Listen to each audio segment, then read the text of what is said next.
microbio favorito de Dios. Somos nada, pero es un Dios, el que lo hizo todo, entregó a su Hijo para salvar ese microbio. Miremoslo en la proposición de hoy. Han ido ustedes a un bosque y han visto esos caminitos que hacen las hormigas, ¿cierto? Imaginémonos que viene un gigantón y te dice: si ves esa hormiguita que va caminando ahí, yo la amo. No la aniquilaré si te puedo matar a ti. Entrégate en sacrificio. ¿Quién de ustedes se moriría por una hormiga? Nadie. Es más, cuando vemos una hormiga en la casa, díganos dónde estamos, porque yo no quiero hormigas en mi casa. Eso es lo que hace el demonio. El demonio está dañando el plan de Dios. Todo el tiempo el Señor nos recalca: no se haga mi voluntad sino la tuya. El perdón es entender: si los malos aman a sus hijos, ¿qué diferencia tenemos nosotros con los malos? Ustedes también aman a sus hijos, ¿cierto? Si los malos aman a los que ellos los aman, ¿dónde está la diferencia con el cristiano? Nosotros, el Señor en el perdón nos llama a perdonar a nuestros enemigos. Ahí es cuando somos y nos reconocemos cristianos. Esa es la pequeña gran diferencia. La segunda palabra: hoy estarás conmigo en el paraíso. Es tan increíble entender que Jesucristo fue la última palabra de Dios Padre a la humanidad.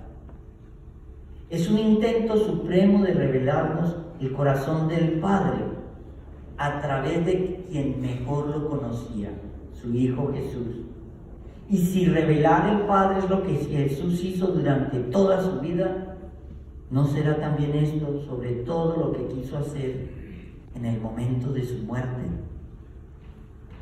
Si Él es la palabra que nos revela quién es el Padre, Él quiso ser. La palabra que define a Jesús mejor fue coherente entre lo que pensó, lo que dijo y lo que hizo. La coherencia es a lo que nos llama el Señor. Hoy estamos reunidos aquí porque mi pensamiento quiere unirse al dolor de Cristo. Cuando yo hablo mentiras, calumnias, chismes, ¿estoy siendo coherente con Él? No. Cuando yo hago cosas, adulterio, fornicación, drogadicción, asesinato, ¿estoy siendo coherente con Él?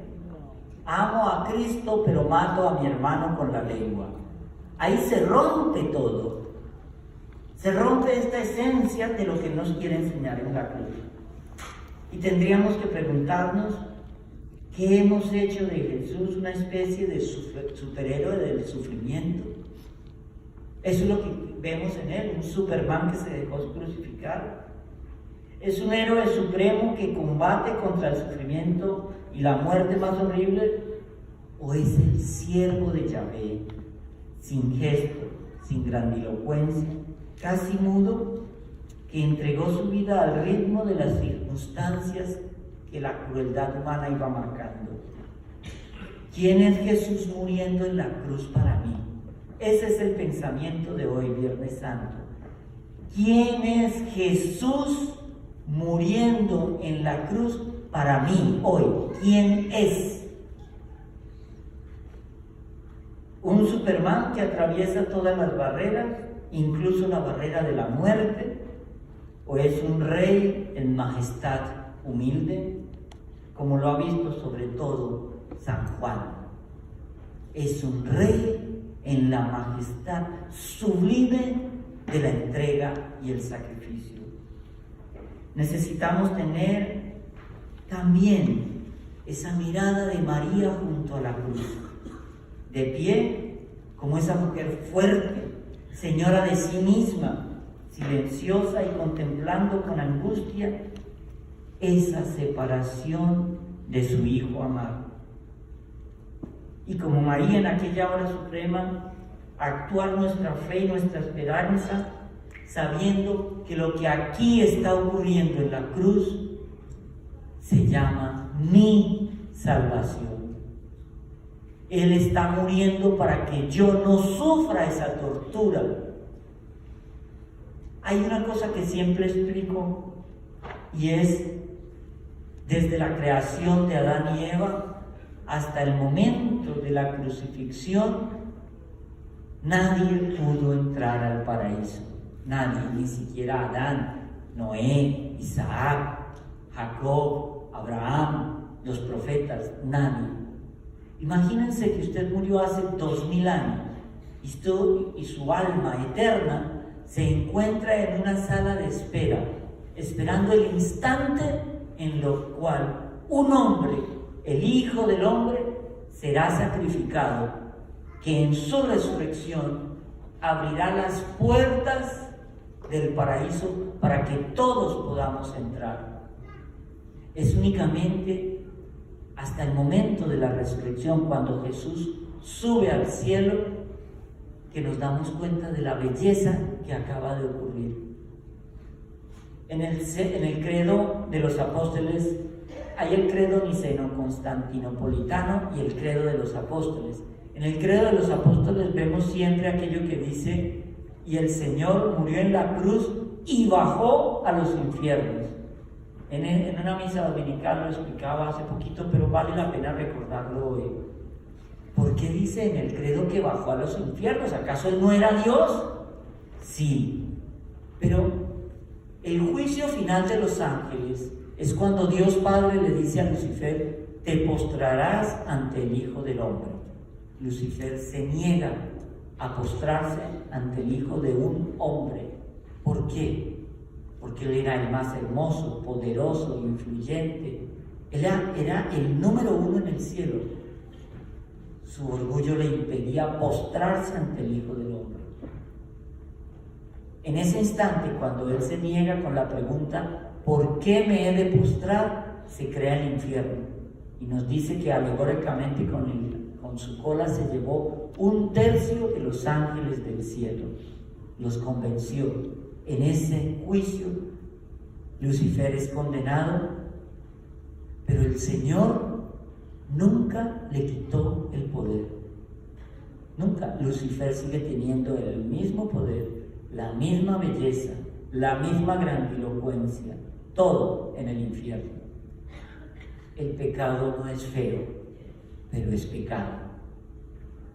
El pecado luce bien, porque la tentación está en las cosas que nos hacen caer. Y las cosas que nos hacen caer, como las reinas de belleza tienen 90, 60, 90. Son perfectas, son curvas, son tentaciones. Por eso cuando el Señor baja a los infiernos, Lucifer, Satanás y Belcebú, la Trinidad infernal, con todos los ángeles caídos, que llamamos demonios, se tuvieron que postrar ante Dios. Se tuvieron que postrar ante el Hijo del Hombre. Ahí se cumple, aunque estén en el infierno, la voluntad divina del Padre. Se postrarán ante el Hijo del Hombre.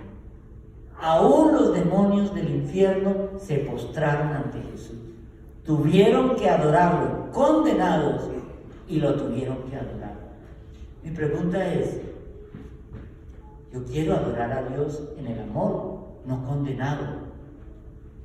Por eso entendemos hoy que necesitamos tener esa mirada de María, esa mirada misericordiosa. Cuando nosotros vemos hoy que en esta palabra Él se olvidó de sí mismo y de su dolor para perdonarnos a todos. Padre, perdónalos porque no saben lo que hacen. Mire que Jesús no dice: yo te perdono porque no sabes lo que haces. No. Padre, perdónalos. ¿Sí ven? Y Él es la Trinidad Santísima. Él invoca al Padre para que nos perdone. Él sigue actuando como el Hijo del Hombre. En esa palabra, ahora el Padre no mira al hombre tal como éste es, sino que le mira tal como somos, amados por su Hijo Jesucristo. Él nos mira en el amor de Jesús. Él nos mira a nosotros a través del cristal del sacrificio de su Hijo. Él no nos mira ya en esa criatura condenada y acabada. No, nos mira en la ternura del sacrificio que significó Jesús. He ahí cuando entendemos esta segunda palabra de hoy estarás conmigo en el paraíso. Dimas, que así dice la tradición, que se llamaba el buen ladrón, hizo eso, la película que vemos del robo, la obra maestra del robo perfecto, el robo más grande que cometió un ser humano, lo hizo Dimas. Un segundo antes de morir, se robó el cielo. Un segundo antes de morir, se robó la salvación. Se la robó. Hoy estarás conmigo en el paraíso. Ahí nace la gracia de Dios, la que realmente resume toda la historia de la salvación. Lo que un hombre por su rebeldía cerró para todos, Adán, por la obediencia de Jesús y la misericordia del Padre, ha vuelto a abrir el paraíso a todos nosotros. Y hoy mismo, aquí mismo, la humanidad ha quedado restaurada y el paraíso ha sido abierto. Dios nos pide solamente una cosa: la fe. Pero la fe es una gracia que da Dios Padre, que solo se alcanza a través de la oración. No hay oración, todo el edificio de la fe se cae. No hay oración, no hay una comunicación con Dios. No hay oración, el teléfono rojo está muerto. El Señor nos pide: hijito, pídeme lo que quieras en la oración. Él quiere que nosotros en ese acto de humildad siempre estemos pegados y cogidos de esa oración como de un clavo caliente. La oración es esa comunicación perfecta. Hay una alegoría que yo tengo que dice: una preocupación es un diálogo mío con mí mismo para tratar de solucionar problemas que no tienen solución. Eso es una preocupación. La oración es un diálogo mío con Dios para decirle que me ayude a solucionar problemas que Él sí puede solucionar. Ahí es cuando nace la paz. La paz no es tener 30 millones de dólares para gastar cada día. La paz es una relación en la cual estamos diciendo a Dios: estoy haciendo lo que tú quieres que haga, tu divina voluntad. Estemos donde estemos, si estamos haciendo la divina voluntad de Dios, estamos en la paz del Señor. En la figura nos encontramos con el misterio insondable del corazón del hombre: luz y tinieblas, fe e incredulidad, libertad para decidir entre lo uno y lo otro, entre el bien y el mal. Uno de los malhechores prefiere quedarse en la tiniebla. Esdras, el malo, se retuerce en su rabia y gime, pero no cede. Esdras sabe que ahí hay algo, pero no cede. Su orgullo, su maledicencia, su maldad lo hace aferrarse y decirle: si tú eres Dios, actúa, haz algo. Inepto. Es que Dios no me escucha. Es que Dios no existe. Es que Dios no entiende mi sufrimiento. ¿Cómo le voy a decir eso a Dios cuando mire dónde está Él? Lo primero, hermanos, es reconocer el propio pecado. La belleza de la misa católica es que la primera oración que elevamos al Dios Padre es decir, el yo pecador. Yo confieso ante Dios Todopoderoso que soy un pecador. Porque el Señor enaltece al que se humilla y humilla al que se enaltece. Así lo había predicado en su vida y así lo está predicando y ejerciendo en el momento de la cruz. Hablando con la propiedad, Dios no necesita de nuestras obras para salvarnos. Tampoco necesita de ese cumplimiento estricto de la ley como único camino para salvarnos. Porque por gracia del sacrificio hemos sido salvados.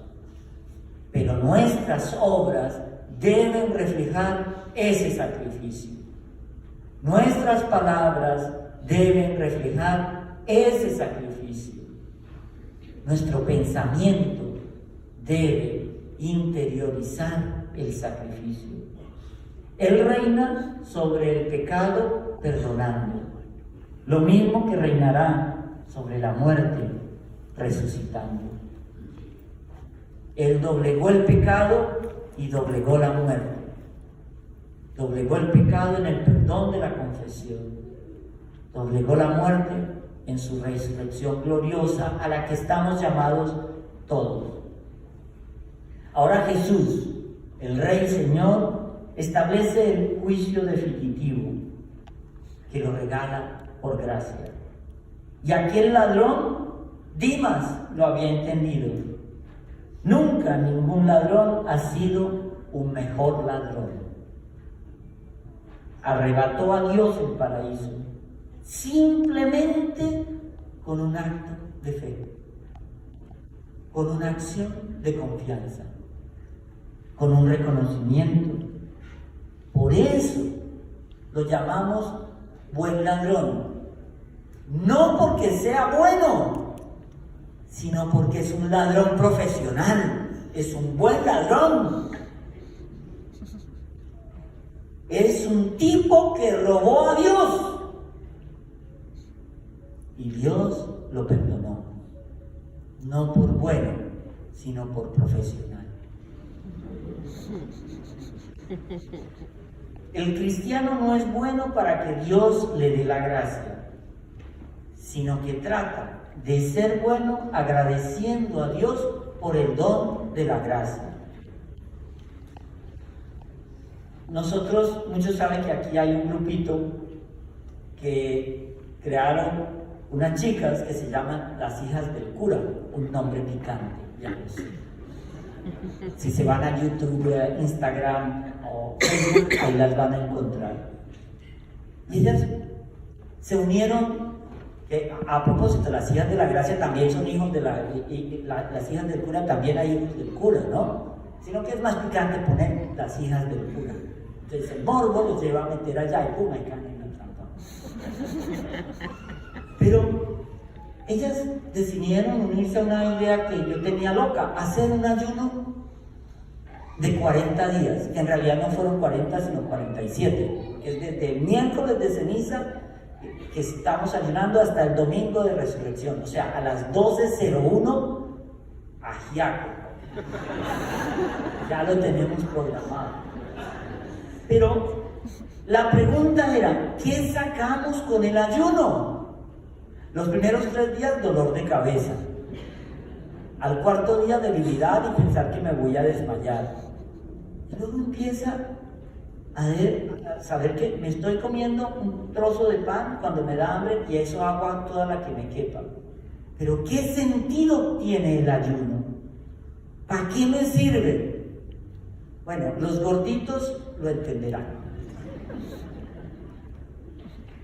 No es una dieta.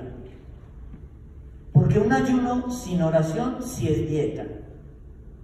Es sentir que el cuerpo puede sufrir un poquito para decirle, Señor, mire, puedo sufrir para agradecerte a ti. Me uno a tu sufrimiento en la cruz.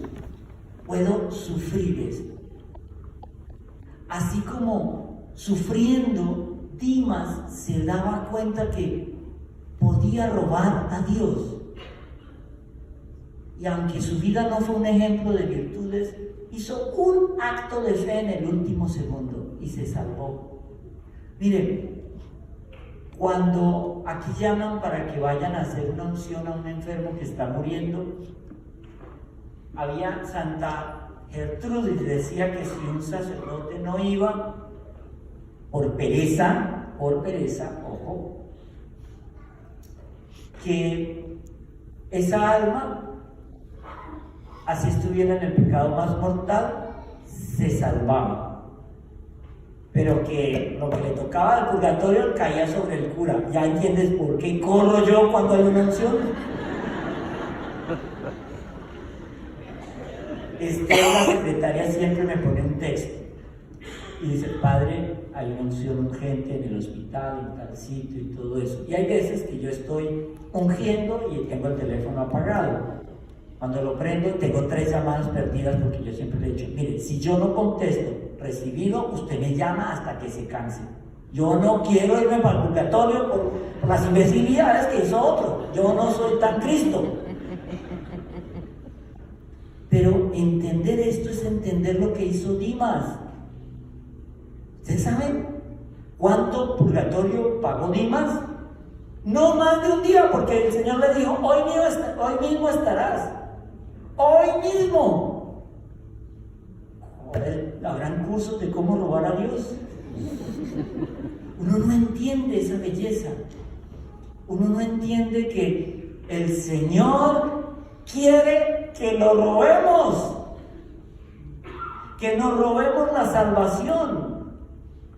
La unción de los enfermos es importante, pero ¿sabían ustedes que menos del 0.05 de los católicos del mundo alcanzan a este sacramento? Primero, porque sus hijos no creen y él ya está convulsionando y no le llaman al sacerdote. Segundo, porque no creen. Y tercero, porque no hay tiempo. Hay gente que muere de repente, un infarto, y no hay tiempo. Y se pierden esa gracia de la unción final, de ese perdón automático. La unción final es el sacramento de Dimas. Salvarse en el último minuto. Se salvó en el último segundo. Es el sacramento por excelencia de un ladrón profesional. Y ahí esa palabra que nos hace entender qué es lo que quiere el Señor de nosotros.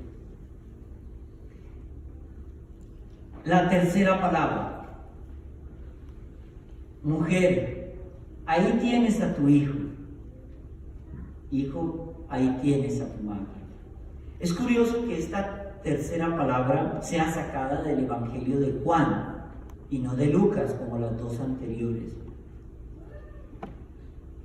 Cuando vemos eso, es el mejor argumento donde podemos defender nuestra fe contra nuestros hermanos protestantes, que algunos de ellos dicen que la Virgen es satánica. ¿Ustedes se imaginan eso? Yo he oído discursos, no los llamo homilías, sino discursos porque son muy buenos, de pastores protestantes, en los cuales llaman a la Virgen satánica. Y obviamente los que adoran a la Virgen, los que veneran a la Virgen, son satánicos. Primero, los católicos no adoramos a la Virgen. Eso lo tenemos claro, ¿cierto? Nosotros adoramos a un solo Dios, a la Santísima Trinidad, Padre, Hijo y Espíritu Santo. Punto. No es que todos los católicos tienen fotitos y tienen esculturas y eso se postran, las tocan y todo, hacen una cantidad de monerías. Oye, ¿tú tienes nietos? Sí. Ay, ven, te muestro la foto, ahí están divinos, y besan el celular. Tú lo que quieres es, adoras a tu nieto en la foto. Claro que no, él está en la casa. Dice, entonces ¿para qué tiene la foto? No, es para recordarle y ver lo lindo que es, para mostrarle a mis amigos lo lindo que es mi nieto. Dice, eso hacemos los católicos. Yo no amo un pedazo de hierro o un pedazo de madera, yo no adoro eso, yo adoro a Dios. pero la imagen me recuerda a quien adoro. Yo me siento orgulloso de llevar la cruz en el pecho y la mandamos a hacer de oro con diamantes. ¿Adoramos nosotros imágenes? No.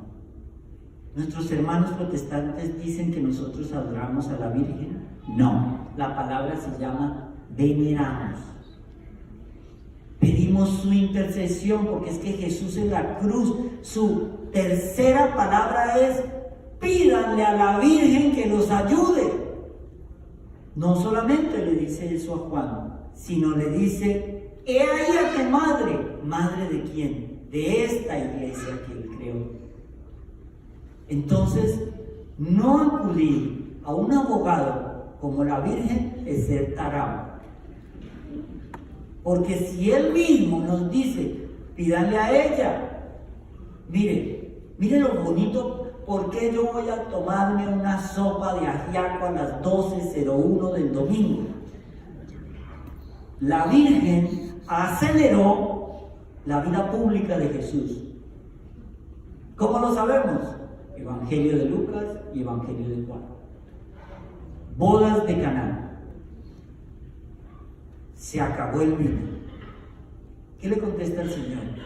Mujer, aún no ha llegado mi hora. O sea, él tenía planeado eso con más. Déjeme enviar un poquito más con mis discípulos, no me llame ya de una vez. ¿Qué dice la Virgen? Hagan lo que Él les diga. Es una de las únicas 3 frases que dice la Virgen completa en toda la Biblia. Hagan lo que Él les diga.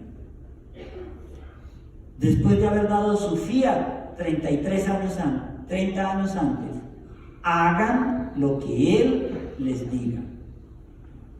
Pero al mismo tiempo, los grandes santos de la iglesia a quienes se les ha revelado qué pasó durante el momento de que el Señor muere, esos 3 días, viernes, sábado y domingo, la Virgen, con su llanto y su plegaria solita en Jerusalén, acelera la resurrección. Por eso el Señor resucita en los primeros segundos del domingo, porque es la Virgen quien lo llama. Venga ya la resurrección, venga ya la salvación que ya la humanidad ha esperado demasiados siglos para ver el paraíso abierto. Venga ya. Ahora entienden por qué mi ajiaco. Entender eso es entender cómo debemos recurrir a la Virgen. Yo les decía hace un rato que el poder de Lucifer nunca se lo quitó. Nunca. El poder de su belleza, nunca. Solo lo único que hizo es que le puso por encima a la Virgen, y ahí es cuando él se acobarda. Por eso las estatuas de la Virgen, si ustedes miran estatuas, siempre hay una serpiente a los pies de la Virgen, porque ella le está aplastando la cabeza. La Biblia nos dice, en las profecías de Isaías y del Apocalipsis, una mujer con 12 estrellas en su cabeza te aplastará la cabeza mientras tú intentarás morder su carcañal. Intentarás, no quiere decir que lo logró, él lo intenta, pero es que la Virgen es más poderosa. Por eso en los exorcismos llevamos un rosario. Por eso en los exorcismos se invoca a la Virgen, porque ella sí puede. Por eso siempre decimos, con la tentación no se negocia, porque siempre caerás. ¿Qué es lo primero que hace un sacerdote cuando está ante una niña o ante un chico con una posesión? Le ordena al demonio que se calle, en nombre de Jesús, porque Jesús tiene posesión sobre él, tiene autoridad sobre él. Y segundo, le ordena que se identifique, pero primero que se calle. No escuchemos nunca la tentación. Si tú sabes que te gusta mucho la cerveza, no te tomes más de 2. A la tercera se llama borrachera. ¿Beber alcohol es pecado? No. El pecado mortal está en emborracharse. ¿Beber vino es pecado? No, porque si no yo ya estaría condenado. Pero llegar a una cena y tomarse un par de copas de vino con un buen bistec, ¿dónde está el pecado? Pecado es cuando yo premeditadamente me tomo todas las 2 botellas para emborracharme, para desinhibirme, en otras palabras, para quitar las barreras de mi ética y hacer lo que a mí me dé la gana. Ahí estoy en pecado mortal. Cuando entendemos eso, entendemos la misericordia de esta tercera palabra. ¿Por qué el Señor nos deja a su madre? Porque es que, mire, ¿han visto esa caricatura de Pedro haciéndole un reclamo al Señor, diciéndole: Señor, mire, usted me mandó de portero de la puerta, pero su mamá no hace más que meter gente por la ventana? Y entonces está la caricatura con la Virgen tirando un rosario por la ventana y todos trepándonos por ahí. Porque es que, ¿será que Jesús es capaz de decirle a su mamá no a algo? No.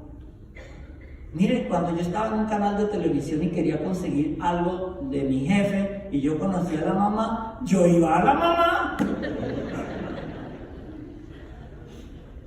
Y siempre resultaba. ¿Por qué? Porque es que la ternura de la relación madre-hijo no se explica. Por eso el Señor nos deja a esa Virgen para que clamemos a ella. He ahí la importancia del rosario diario. Miren, bienaventurados los que viven lejos del trabajo. Porque si viven a más de 20 minutos, pueden rezar un rosario de ida y de vuelta. Mire, cuando yo era un ateo profesional, bueno, católico dietético, que es lo mismo, yo vivía en el downtown y Telemundo quedaba en Hialeah, y yo tardaba a esa hora unos 25 o 30 minutos. Y a mí me gustaba hacer el rosario por la mañana porque era cool. Porque yo me iba por la mañana rezando el rosario, pero lo hacía mecánicamente. Yo ni siquiera sabía lo que estaba haciendo. Se los digo honestamente, me gustaba hacerlo. Además me regalaban cada vez un rosario más bonito que el anterior. Yo tengo una colección de rosarios que el que me vuelva a regalar un rosario, le quito el saludo. Es que todo el mundo piensa: ay, tan buena gente, ese seminarista. Venga, le traje un rosario de Jerusalén, un rosario de Virgen de Fátima, un rosario. Es que ya en los trasteos míos hay 4 cajas de rosario. Y no los puedo regalar porque me lo regalaron, entonces sería de mala educación. Pero bueno, acudamos a la Virgen. Ella tiene todo el amor del mundo para oírnos. Mire, si el Señor es sordito, la Virgen es chismosa. Porque a veces Él no nos escucha, pero la Virgen lo que escucha va y se lo dice: Jesucito, mira que esta niña está buscando marido hace 15 años. Pobrecita. Y luego no se quejen que la da el gordo calvo ese con el que viven.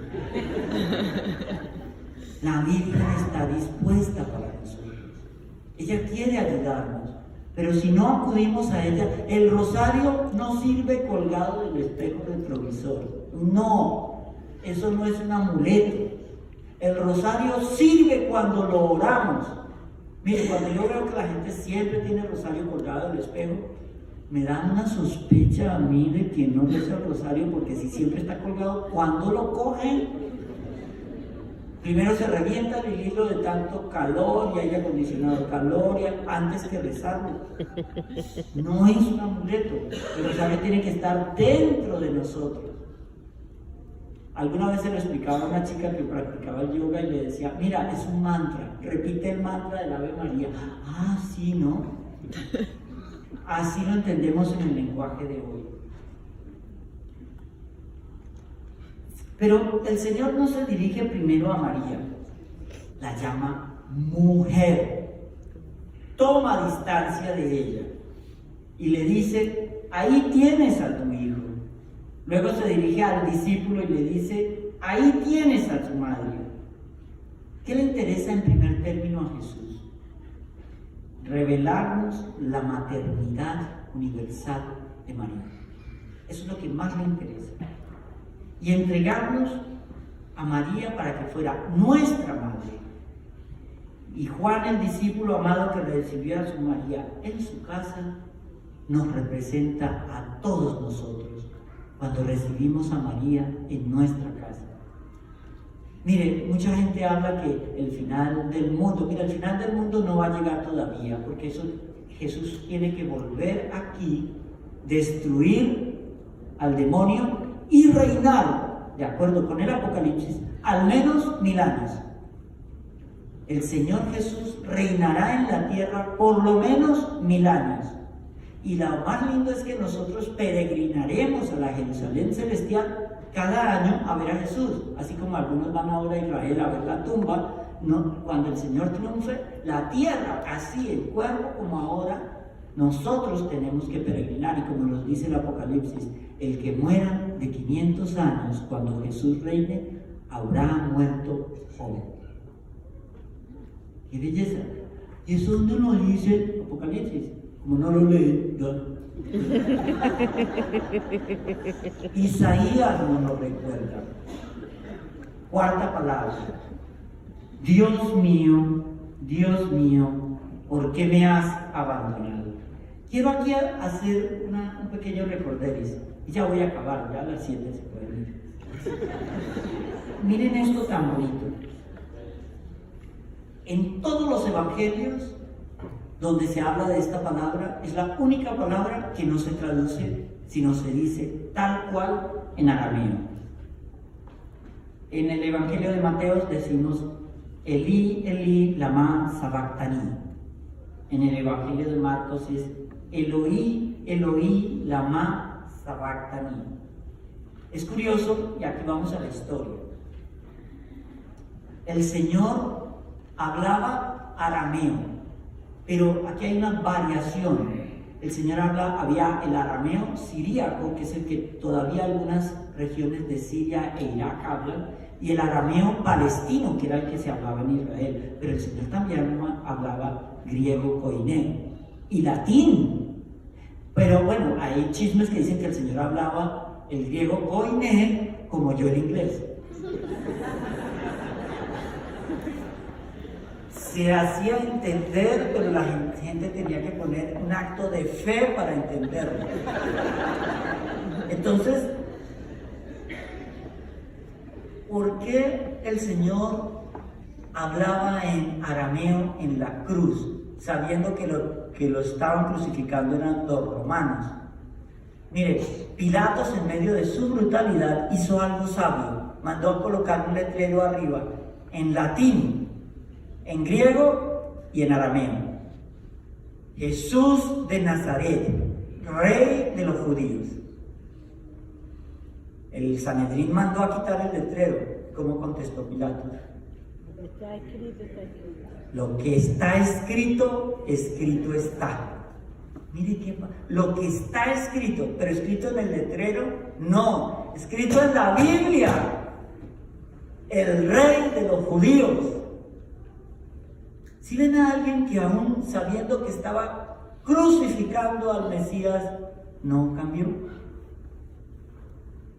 Él sabía que estaba crucificando a un inocente y no cambió.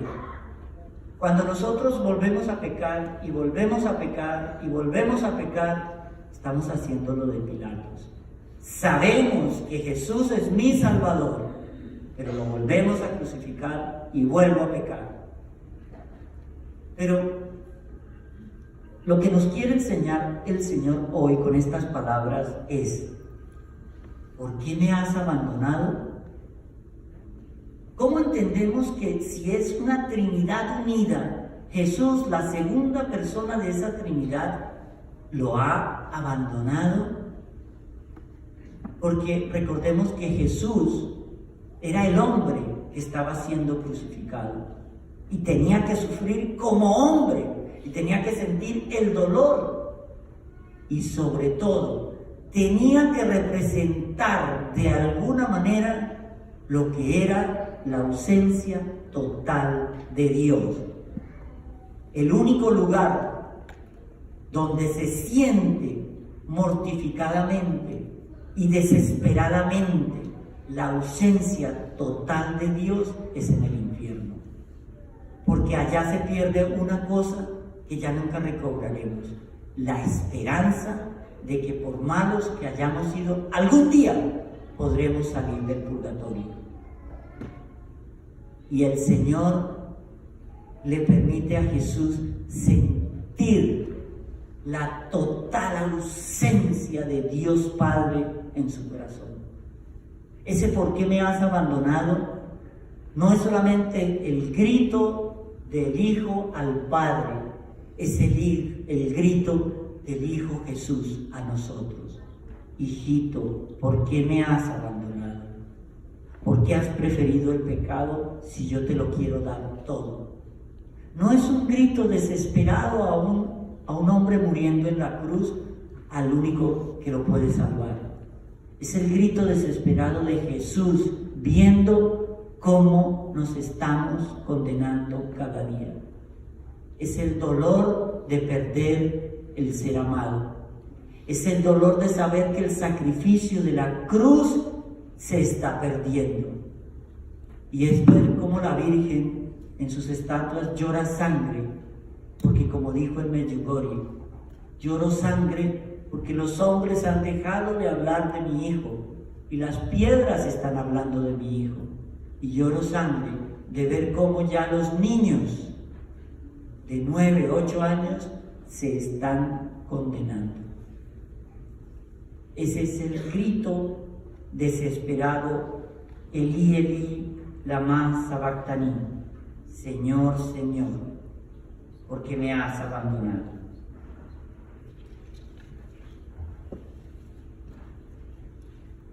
La quinta palabra.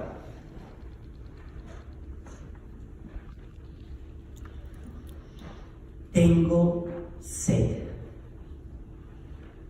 Recordemos que el Señor había vivido desangrándose desde la noche anterior.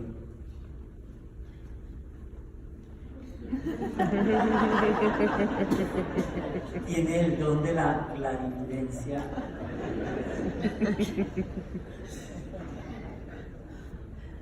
Ustedes se burlarán, pero el Señor me estaba regalando un poquito de esa sed. Tengo sed. Les quiero empezar por el final de lo que resumí en esta palabra. El Señor lo que nos está gritando es: tengo sed de justicia, tengo sed de tu alabanza, tengo sed de tu adoración, tengo sed de tus oraciones, tengo sed de escuchar tu linda voz pidiéndome por tus necesidades. Tengo sed de que me busques a mí.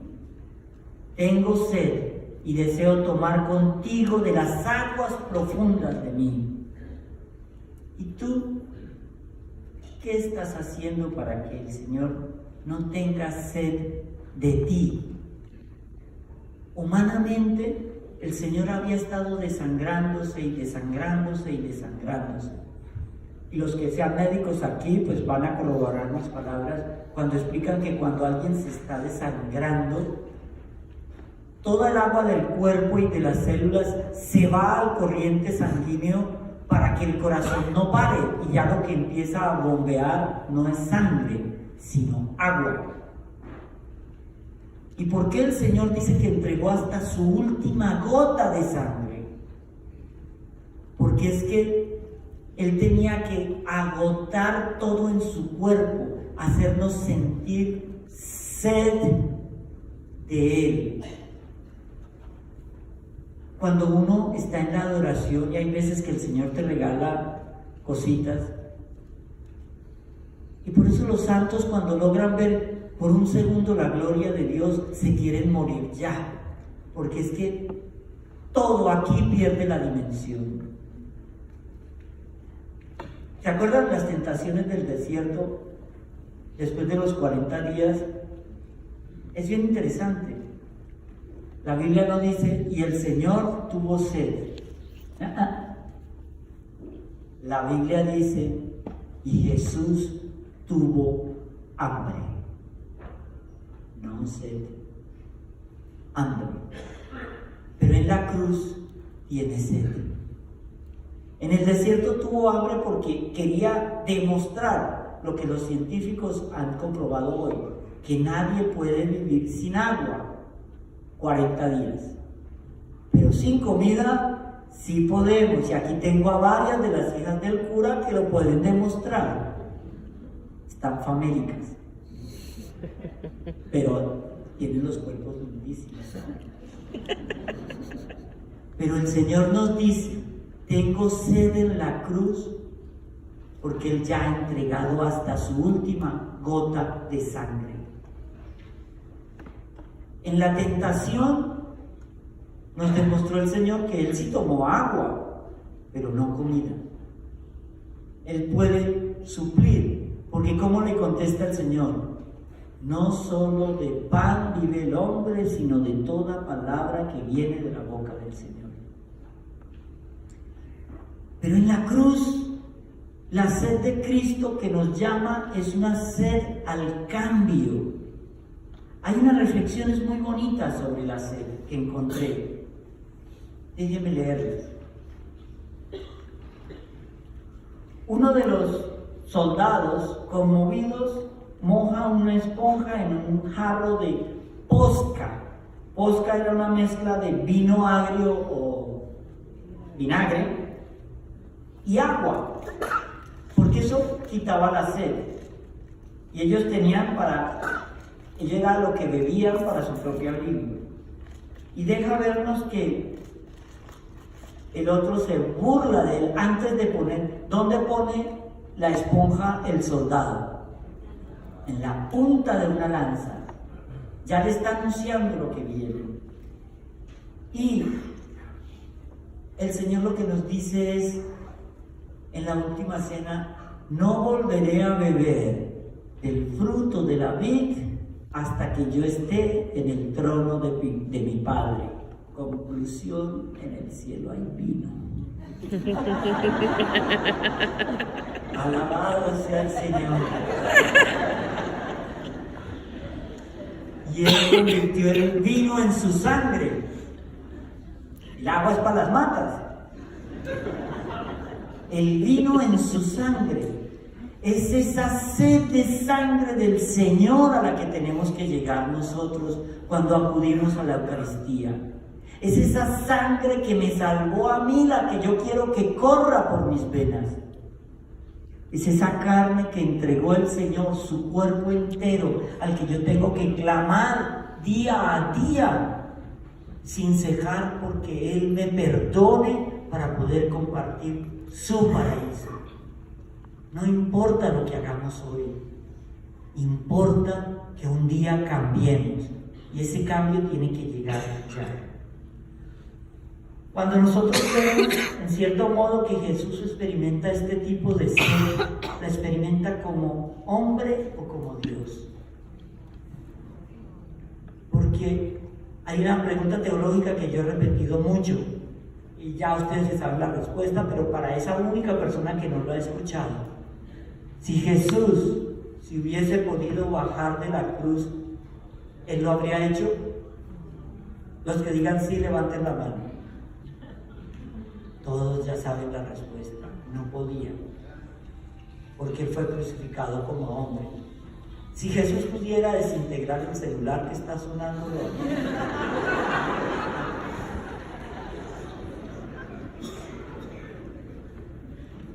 la sed que nos pide el Señor es una sed de Él. Él tiene sed de nuestras acciones, pero lo que nos invita es a tener nosotros sed de Él. Cuando yo tengo sed de Dios, Yo lo busco en la Eucaristía, yo lo busco en la confesión, yo lo busco en el rosario, yo lo busco en el Santísimo, pero lo tengo que buscar sobre todo en mi comportamiento con mi hermano o mi prójimo. Ahí es donde demostramos que tengo sed de seguir a Dios. Esa es la única sed que el Señor quiere que saciemos. Una sed de Él en cada acto de nuestra vida. Sexta palabra. Todo está consumado. Todo está cumplido.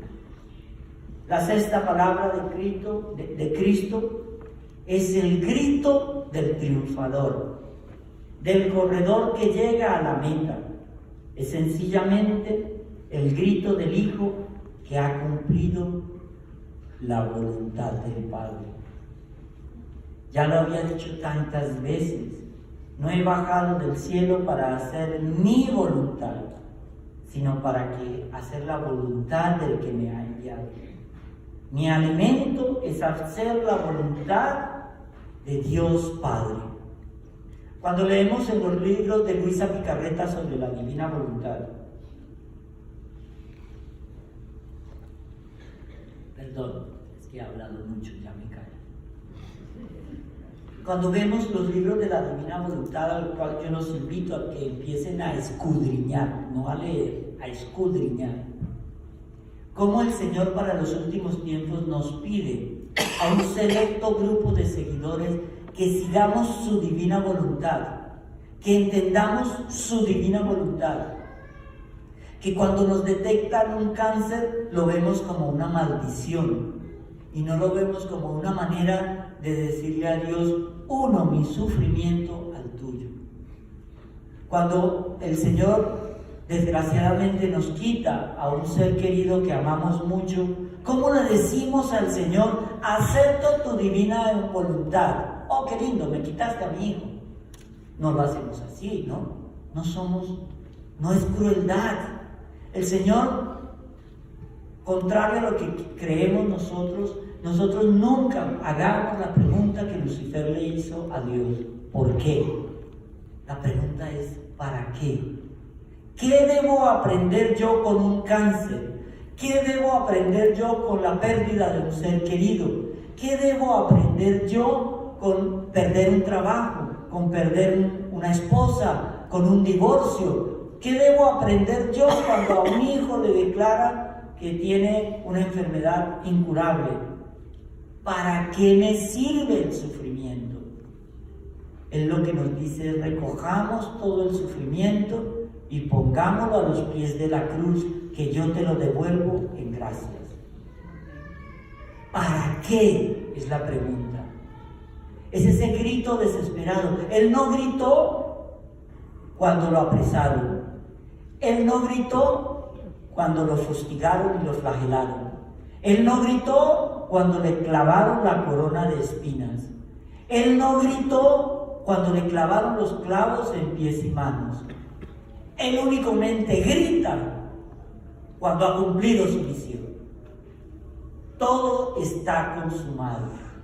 Es el grito desesperado que Él nos hace hoy. Ya me sacrifiqué por ti, hijito. Actúa. Dímelo. Acéptame. Es la angustia de un Cristo que muere inoficiosamente. Es la angustia de Cristo que muere en este momento y no nos damos cuenta del gran sacrificio. Es el grito desesperado de un Dios que nos ama, que quiere nuestra salvación y que se quedó en el sacrificio de la misa diariamente para que revivamos ese sacrificio y entendamos que ese sacrificio es el sacrificio de Dios por nosotros. A Jesús le mataron sus enemigos, los enemigos de Dios tal como Él lo revelaba en sus palabras.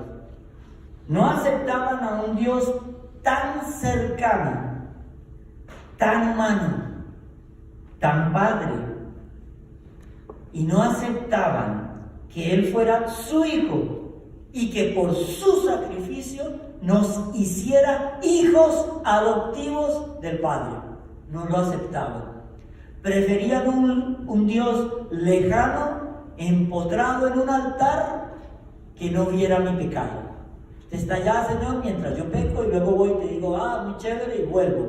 No. En el fondo es mucho más fácil tener ese Dios lejano y majestuoso, a quien se le ofrezcan sacrificios para tenerlo aplacado.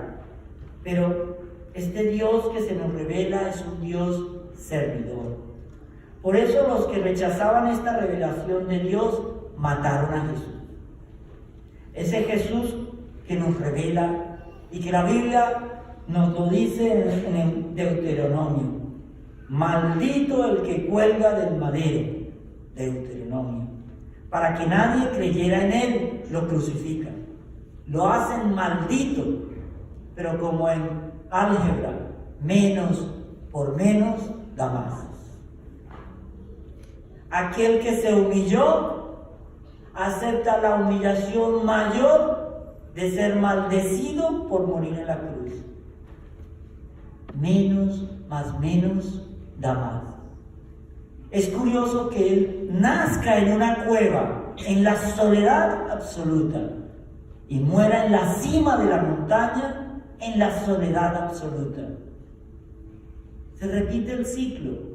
Pero es cuando Él es levantado en la cruz que nos saca de la cueva del pecado y nos lleva a la salvación, si lo aceptamos.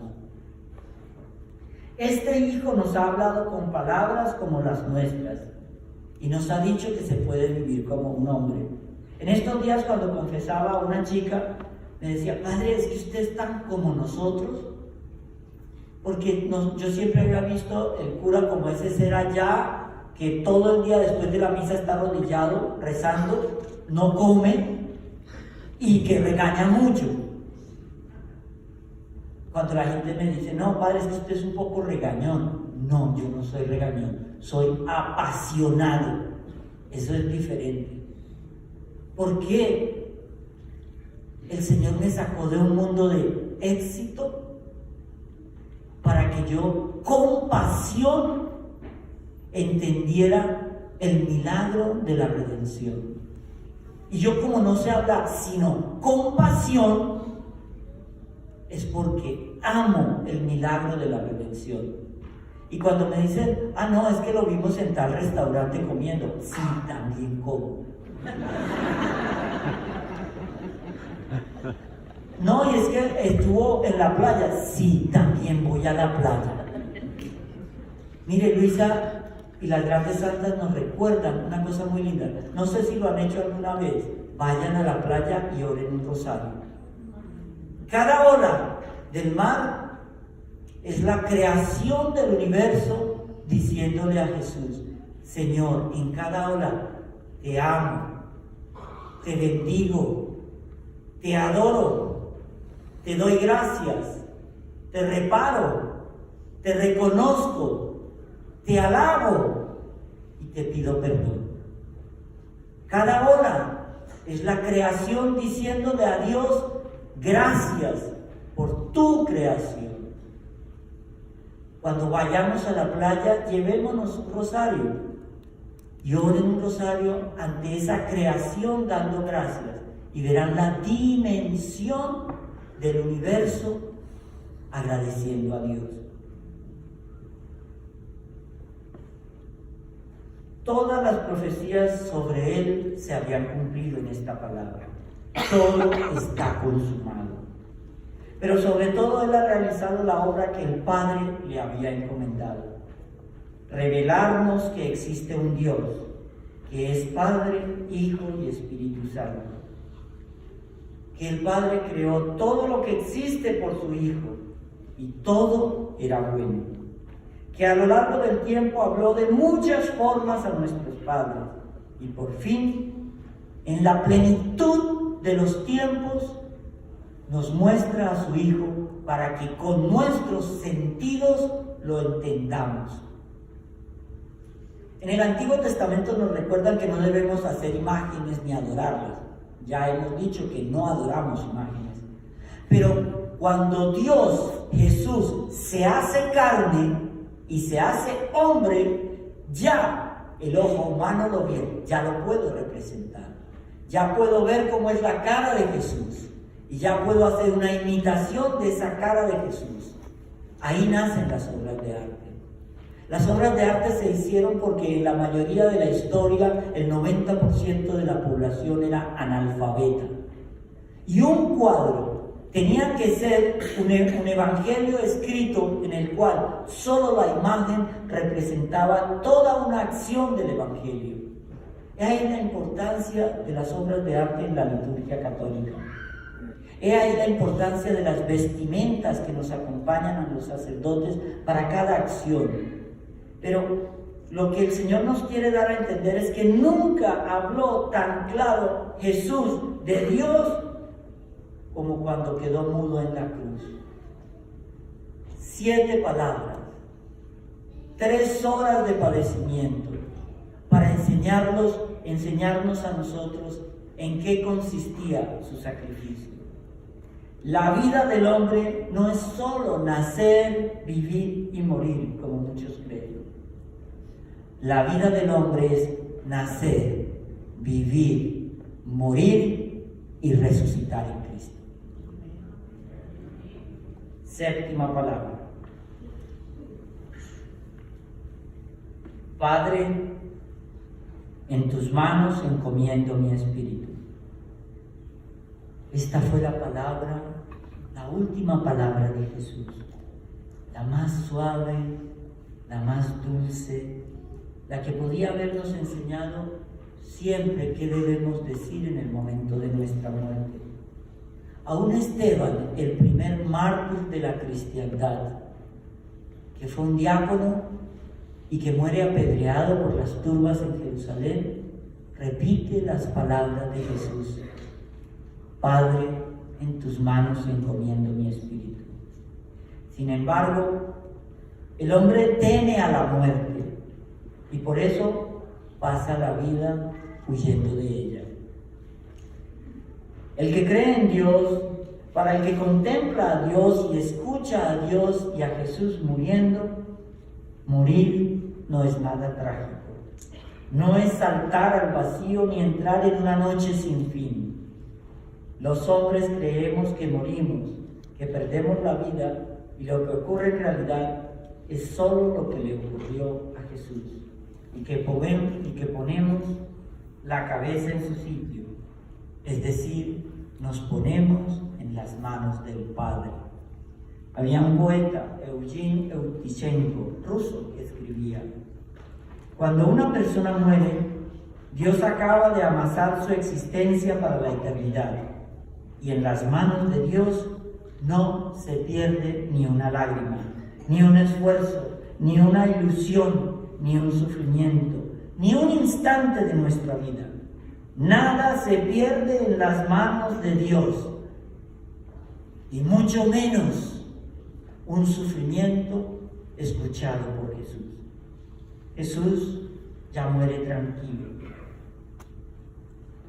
Inclina su cabeza en las manos del Padre y regala a los hombres su espíritu.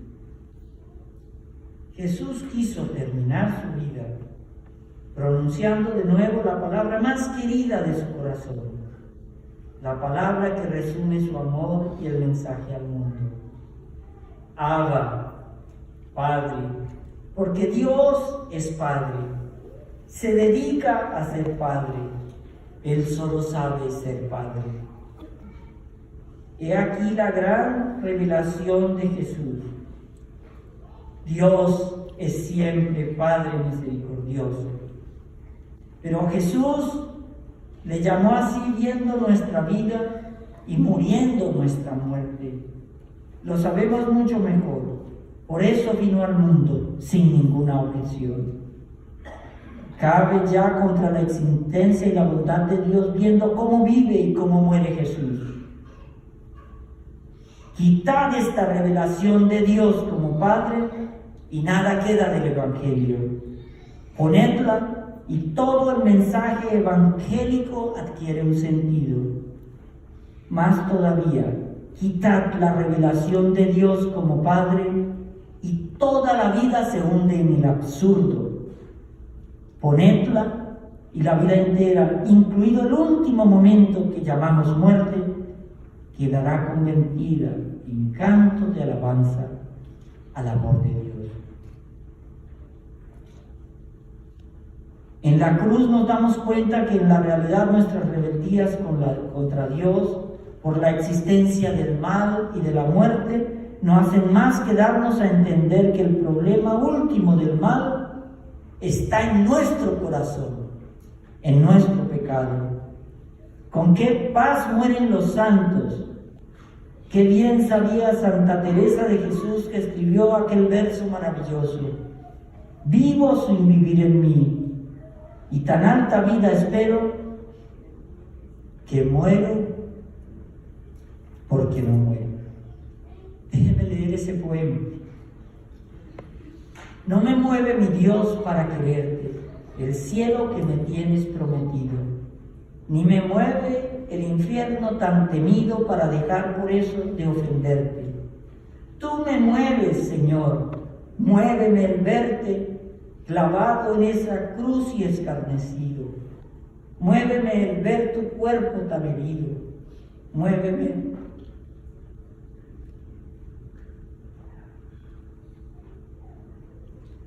tus afrentas y tu muerte. Muéveme al fin tu amor, y en tal manera que aunque no hubiera cielo yo te amara, y aunque no hubiera infierno te temiera. No me tienes que dar porque te quiera, pues que aunque lo que espero no esperara, lo mismo que te quiero, te quisiera.